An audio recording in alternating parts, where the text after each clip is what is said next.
Homeopathic चिकित्सा को देश और दुनिया में अपने मुकाम पर स्थापित करने वाले डॉक्टर आर एस पारिक को पद्मश्री देने की घोषणा हो चुकी है। डॉक्टर साहब हमारे साथ हैं, इनसे जानते हैं किस तरह का पूरा सफ़र रहा, पद्मश्री से सम्मानित करना उनके लिए कितना बड़ा मुकाम है। डॉक्टर साहब से पूरी बातचीत करते हैं। सर, पद्मश्री से सम्मानित आपको करने की घोषणा हो चुकी है। हाँ, मुझे कल ही पता चला मिनिस्ट्री ऑफ होम अफेयर से। उन्होंने बताया कि इस तरीके से जो है आपका नाम स्वीकृत हुआ है, आप उसे स्वीकार करते हैं। विद प्लेजर, स्वीकार न करने की कोई बात ही नहीं है। जो है बहुत अच्छा लगा।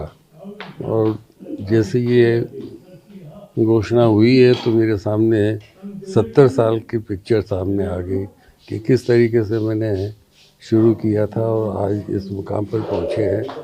कैसे कैसे मैं पढ़ने के लिए विदेश गया, किन परिस्थितियों में गया। मैंने यहाँ पर बहुत लोगों को अप्लाई किया, उनसे जो है हेल्प मांगी फाइनेंशियल। हमारी स्थिति तो बहुत अच्छी थी नहीं, लेकिन मुझे कहीं से भी कुछ नहीं मिला।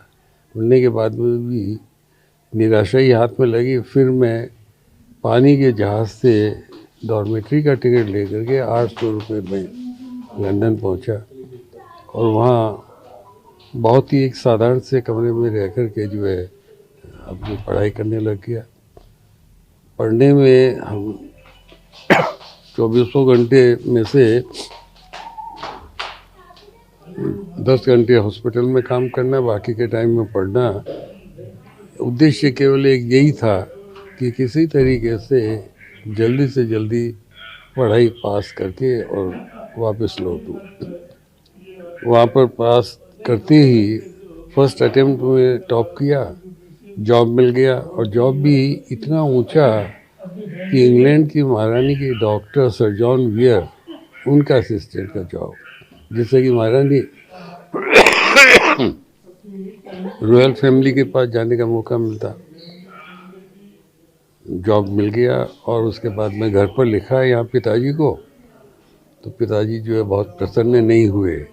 उनकी मुद्रा से देखा कि वो खुश नहीं है कि हम वहाँ पर सेटल हो जाए। तो बोले ठीक है, तुम समझदार हो, वहाँ रहोगे तो हम भी यहाँ से जो है गाँव चले जाएंगे, यहाँ रहकर क्या करेंगे आगरे में। तो हम उनकी टोन से समझ गए कि वो ही इज़ नॉट हैप्पी। हमने उसी समय वो अपॉइंटमेंट लेटर फाड़ दिया और दूसरे दिन उनका हम पहुँच गए। आए तो पिताजी की आंखों में चमक थी। उन्होंने कहा बेटा बहुत खुश रहोगे, यहीं पर रहो तुम। और ये उनका आशीर्वाद है कि आप देखिए कि मैं उसके बाद में 120 दफ़े फॉरेन गया। वर्ल्ड के सभी कंट्रीज़ में, Japan, America, England, Germany, France, Switzerland, सब जगह पर गया, लेकिन लौट करके फिर अपने पास में। और कई दफ़े ऑफ़र मिले वहाँ पर सेटल होने के, बड़े बड़े। मैं नो, मुझे अपने कंट्री में ही रहना है। और मैं बहुत खुश हूँ। मेरे और बच्चे जो है वो भी जो है इसी कल्चर में रहे। उन्होंने भी होम्योपैथी के अंदर बड़ी महारत हासिल करी। और तीसरी पीढ़ी वाले जो होता है वो भी जो है एमडी है। सब के सब हाईएस्ट क्वालिफाइड हैं, बहुएँ भी हाईएस्ट क्वालिफाइड है और सब आराम से। सर, जैसे आपने होम्योपैथी के नए मुकाम तक पहुंचाया, होम्योपैथी की चिकित्सा जगत को एक नई मुकाम पहचान दी है।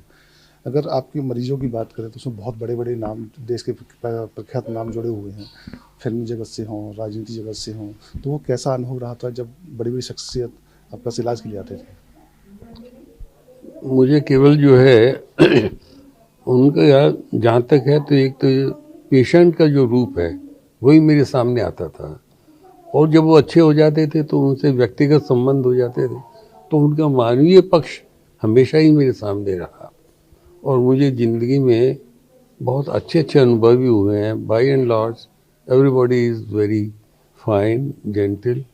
और हमारे कंट्री में आज भी चिकित्सक को सम्मान की दृष्टि से देखा जाता है, जबकि अब की जो कॉरपोरेट कल्चर है वो एक तरह से बिजनेस माइंडेड हो गई है, मगर फिर भी जो है भारतवर्ष में अगर कोई सच्चे दिल से लोगों के हित के लिए प्रैक्टिस करता है तो उसका बड़ा सम्मान है।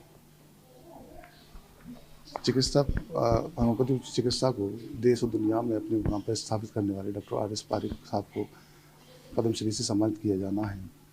अपना अनुभव जर्नी और पूरा जो रहा उनका दौर उन्होंने से साझा किया।